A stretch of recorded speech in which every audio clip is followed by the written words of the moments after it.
नमस्कार दोस्तों, चलिए दोस्त आज बात करने वाले हैं हॉरर मूवी के बारे में जो सत्य घटना पर आधारित है। आज मैं जिस मूवी को एक्सप्लेन करूंगा उसका नाम द एग्जोर्सिज्म है। यह मूवी आपको एकदम सस्पेक्ट बनाकर रखेगी, तो आप इस मूवी के अंत तक बने रहेगा। चलिए बिना देर करते हुए मूवी का एक्सप्लेनेशन शुरू करते हैं। मूवी की शुरुआत में हमें एक टोनी नाम के एक्टर को देखते हैं, लेकिन टोनी 6 साल से फिल्मों में काम नहीं कर रहा होता है। कैंसर की वजह से उसकी पत्नी की मौत हो जाती है, जिसके कारण टोनी बहुत ज्यादा ड्रिंक करने लगता है, हमेशा नशे में रहता है। उसको लगता है कि मेरी वजह से मेरी बीबी की मौत हो गई। उसकी एक बेटी थी जिसका नाम ली होता है। टोनी काफी दिन से रिहैब में रहा है, जिसकी वजह से टोनी और उसकी बेटी ली का संबंध काफी अच्छा नहीं था। ली फाइनली टोनी के साथ घर आती है। ली अपने डैड को टोनी कहकर पुकारती है। टोनी चाहता है कि ली मुझे डैड कहकर पुकारे, लेकिन टोनी नहीं बुलाती। ली को प्रिंसिपल की कार तोड़ने के कारण उसको स्कूल से बाहर निकाल दिया गया है।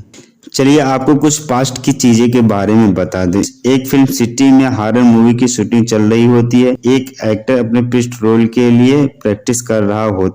उसको स्क्रिप्ट दिया गया है जिसमें एक महिला के लड़की को एक खतरनाक डीमन अपने वश में कर लिया होता है और पृष्ठ को उसके अंदर से उसके भूत को निकालना होता है, जिसमें उसकी जान भी जा सकती है। वो एक्टर अपने लाइन को बोलता है, तभी सेट पर कुछ पैरानॉर्मल एक्टिविटीज होती है। सेट पर सभी लोग परेशान हो जाते हैं। तभी एक्टर को किसी ने जान से मार देता है। फिर सीन शिफ्ट होता है। प्रेजेंट का सीन दिखाया जाता है जिसमें टोनी सोचता है कि मेरी बेटी अच्छे से स्टडी करे और बहुत आगे जाए। टोनी को उस मूवी का रोल ऑफर होता है जहां पर वो एक्टर मारा गया था और उसको पृष्ठ वाला रोल करना होता है। उस एक्टर की मौत कैसे हुई थी किसी को आज तक पता नहीं चला।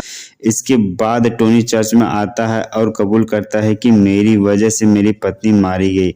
अब मैं सबका पश्चाताप करना चाहता हूँ और मुझे अब सुख शांति चाहिए। मेरी बेटी मुझसे सही तरीके से बात करने लगे बस, और मुझे कुछ नहीं चाहिए। टोनी अपना स्क्रिप्ट पढ़ रहा होता है तो ली उसकी मदद कर रही होती, लेकिन टोनी फिर भी वो पूरी तरह से सही नहीं कर पा रहा होता है। तो उसको लग रहा होता है कि ये सब नशीली दवा की वजह से हो रहा है, जिसकी वजह से टोनी सही से स्क्रिप्ट नहीं पढ़ पा रहा है, सही से तैयार नहीं कर पा रहा है स्क्रिप्ट। शूटिंग शुरू होता है। जिस महिला के लड़की को डीमन पकड़ा होता है, टोनी कहता है कि मैं इसको नहीं बचा पाऊंगा। इतने में सीन कट हो जाता है। तब डायरेक्टर कहता है कि इस सीन में तुम जान लाओ ताकि सबको हकीकत लगे। अगले सीन में दिखाया जाता है कि टोनी कहता है कि जब मैं बच्चा था तो मैं 5 साल तक कॉन्वेंट में था, जहां पर बच्चे के साथ वहां के फादर कुछ गलत हरकत किया करते थे। तब टोनी कहता है कि शायद इस मूवी के लिए सही नहीं हूं, तो डायरेक्टर उसको मास रिक्रिएशन के लिए बोलता है। अगले दिन मूवी की शूटिंग शुरू होती है। उस बेडरूम से शुरू होती है जहां पर पैरानॉर्मल एक्टिविटीज शुरू हुआ था, जहां पर उस एक्टर की मौत हो गई थी। शूटिंग शुरू हो जाती है। शूटिंग के दौरान अजीबोगरीब हरकत होती है, लेकिन लोग ध्यान नहीं देते। टोनी इस मूवी में फादर आर्लेंटर का रोल प्ले कर रहा होता है और उस सेट पर एक real priest father as a consultation रहेंगे। वो हर पैरानॉर्मल एक्टिविटीज पर ध्यान देंगे। इतने में टोनी के नाक से खून आने लगता है, तो सभी लोग सोचते हैं कि बहुत ज्यादा ड्रिंक करने की वजह से नाक से खून आ रहा है। कोई इस बात को ध्यान नहीं देता। पहला सीन बहुत अच्छे से शूट हो जाता है। रात होती है। ली अपना मोबाइल चला रही होती है। तभी उसको दरवाजे के पास से कोई आवाज सुनाई देती है। जब वह जाकर देखती है तो वहां पर कोई नहीं होता है, तो ली दरवाजा बंद कर देती है, वापस आ जाती है। तब उसको किसी को दरवाजा खोलने की आवाज सुनाई देता है। दोबारा बाहर जाकर देखती है तो उसके डैड टोनी होते हैं, जो नींद में चल रहे होते हैं। तब ली उनको जगाती है। टोनी सोचता है कि बहुत ज्यादा काम होने की वजह से मेरे साथ ऐसा हो रहा है। शूट के दूसरे दिन टोनी सेट पर जाता है तो शूट शुरू होता है, लेकिन टोनी सेट पर सही तरीके से परफॉर्मेंस नहीं कर पा रहा होता है। वो अपने पर्सनल आपबीती में खो जाता है, तो डायरेक्टर को बहुत गुस्सा आता है। तो डायरेक्टर कहता है कि तुम स्क्रिप्ट को फील करो, अंदर से लाओ, ऐसा लगे कि ये सब कुछ हमारे साथ हकीकत हो रहा है। तब सेट पर एक बड़ी सी लाइट गिर जाती है, तो सभी लोग इस बात को इग्नोर कर देते हैं। टोनी अपनी स्क्रिप्ट पढ़ रहा होता है, उसको कुछ समझ में नहीं आ रहा होता है। उस स्क्रिप्ट पर लिखा होता है कि इससे टोनी को बचाया नहीं जा सकता। ऐसा क्यों लिखा था आगे मूवी में आपको समझ में आएगा। टोनी के ड्रा के अंदर होली क्रूस होता है जो बचपन में टोनी के पास हुआ करता था। अगले सीन में टोनी अपने घर पर होता है तो ली कहती है कि आपको कहाँ पर प्रॉब्लम हो रही है। तो टोनी कहता है कि मुझे मूवी में डायलॉग डिलीवरी में प्रॉब्लम हो रही है। तो ली कहती है कि तुम अंदर से नहीं ला पा रहे हो। टोनी को चक्कर आने लगता है तो वह अपने रूम में चला जाता है, लेकिन ली नोटिस करती है कि टोनी का अजीब बर्ताव था। टोनी रूम में न जाकर बेसमेंट में चला जाता है। जब ली जाकर देखती है तो बिना शर्ट के खड़ा होता है टोनी। अचानक से टोनी ली के पास आ जाता है और टोनी की आंखें एकदम सफेद हो गई थी, जिससे ली एकदम डर जाती है।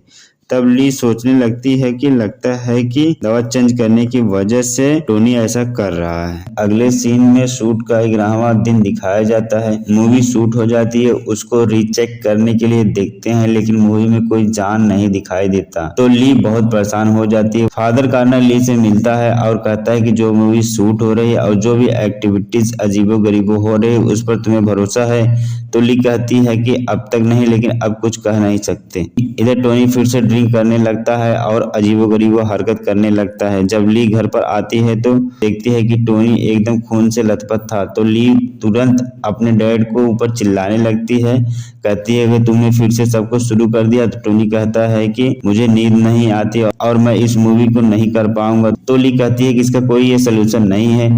तो टोनी कहता है कि मुझसे नहीं हो पाएगा।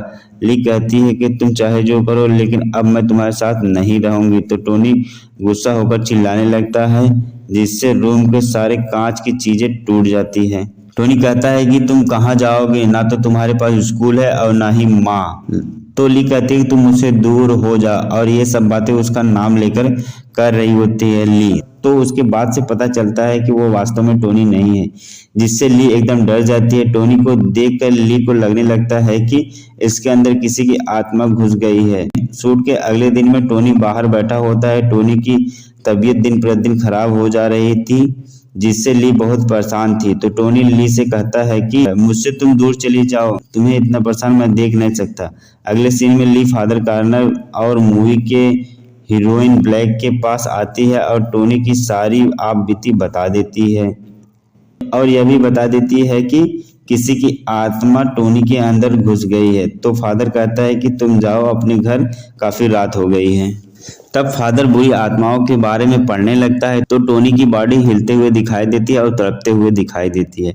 इधर फादर के पास भी भूत प्रेत की आवाजें सुनाई देने लगती है। अगले सीन में टोनी का बचपन का सीन दिखाया जाता है। टोनी फादर के पास जाता है और फादर उसके साथ गलत काम कर देता है, यानी कि उसको गाली देने लगता है। शूट का अगला सीन दिखाया जाता है। शूट में एक लड़की भूत बनी सफेद कपड़े में बेड पर लेटी होती है और अजीब तरह से आवाजें निकाल रही होती है। इस सीन में भी टोनी सही तरीके से रिएक्शन नहीं दे पा रहा होता है, तो डायरेक्टर गुस्सा हो जाता है। तो डायरेक्टर कहता है कि जो तुम्हारे साथ बचपन में हुआ था उसको याद करके अंदर से फीलिंग लाओ, क्योंकि टोनी के साथ बचपन में बहुत ही भयानक और बहुत ही खतरनाक सीन हुआ था। इतने में टोनी की बॉडी अकड़ने लगती है। टोनी स्टेज से हाथ पीटते हुए नीचे आ जाता है। उसकी आंखें एकदम सफेद हो जाती है और वो एकदम भयानक हो जाता है। ली उसको रोकने की कोशिश करती है तो टोनी कहता है कि मैं टोनी नहीं हूँ, और अपना सर एक टेबल पर पीटने लगता है। सेट के सारे लाइट जिग-जैग करने लगते हैं। अगले सीन में टोनी घर पर होता है, उसको ली दवा दे रही होती है ताकि टोनी शांति से सो जाए। इधर ली और ब्लैक एक दूसरे के साथ इंटीमेट होने जा रहे होते हैं, तब तक टोनी आ जाता है। टोनी उन दोनों को इंटीमेट होने के लिए जबरदस्ती फोर्स करता है, लेकिन वो लोग जैसे तैसे करके अपना जान बचाकर वहां से भाग जाते हैं। अब ली फादर के पास आती है और सारी बात बता देती है। तो फादर कहता है कि टोनी के अंदर किसी बुरी आत्मा का वास है। वो लोग तुरंत मूवी के सेट पर आ जाते हैं, क्योंकि सारी कहानी मूवी के सेट पर से ही शुरुआत हुई थी। शूट पर से ब्लैक गायब हो जाती है। उसको ढूंढने के लिए लोग कोर्ट रूम में जाते हैं।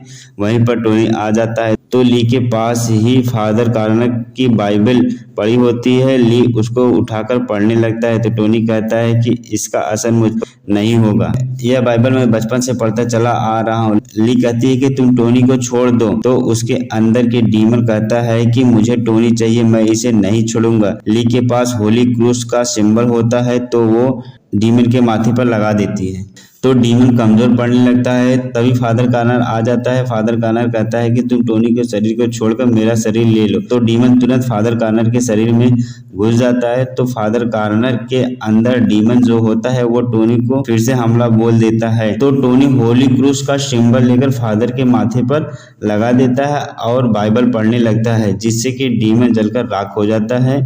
अगले सीन में टोनी और ली अपना जीवन खुशी खुशी बिता रहे होते हैं। ली सारे हादसे के बारे में एक मूवी लिख रही होती है, यानी कि एक कहानी लिख रही होती है। अगर आप यहाँ तक वीडियो को वॉच कर लिए हैं तो इस मूवी का शॉर्टकट कहानी मैं आपको बता दूं।